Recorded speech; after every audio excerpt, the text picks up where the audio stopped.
மன்னா. ஏசாயா 55வது அதிகாரம் 12வது வசனம். ஏசாயா 55:12. நீங்கள் மகிழ்ச்சியாய் புறப்பட்டு சமாதானமாய் கொண்டு போகப்படுவீர்கள். பர்வதங்களும் மலைகளும் உங்களுக்கு முன்பாக கம்பீரமாய் முழங்கி வெளியின் மரங்கள் எல்லாம் கைகொட்டும். இந்த வசனம் சொல்கிறது, நீங்கள் மகிழ்ச்சியாய் புறப்பட்டு சமாதானமாய் கொண்டு போகப்படுவீர்கள்.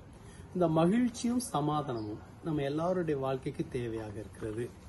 நாம் எப்படி வழி நடத்தப்படுவோம், எப்படி நாம நடத்தி கொண்டு செல்லப்படுவோம் என்பதை இந்த வார்த்தை சொல்கிறது.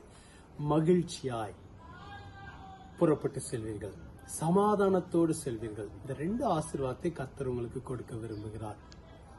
கர்த்தர் நம்மளை நடத்தும் போது அவருடைய மகிழ்ச்சியும் சமாதானமும் என்றென்றைக்காக ஒவ்வொரு நாளும் நம்ம ஆண்டத்தை கேட்க வேண்டியது, நீரே என்னை கரம் பிடித்து நடத்தும், நீரே என்னை வழி நடத்தும், உம்முடைய சமூகம் எனக்கு முன்பாக செல்லட்டும், உம்முடைய வழிகளை அறிய எனக்கு உதவி செய்யும், உம்முடைய எண்ணங்களை எனக்கு தாரும். இப்படி நீங்க ஜெபிக்கும் போது அவருடைய சமாதானமும் மகிழ்ச்சியும் உங்களை என்றென்றைக்கும் நடத்தும். பயப்படாதீங்க, கர்த்தரே உங்களை நடத்தி செல்வார்.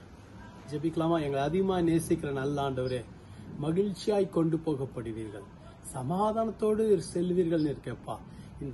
இந்த ஆசீர்வாதத்தை இந்த நாள்ல ஒவ்வொருத்தருக்கும் தருவீராக. ஒவ்வொருத்தரும் உங்களுடைய மகிழ்ச்சியோடும் சமாதானத்தோடும் கொண்டு போகப்படட்டும். கர்த்தர் ஆசீர்வதிங்க, பலப்படுத்துங்க, அற்புதங்களை செய்யுங்க.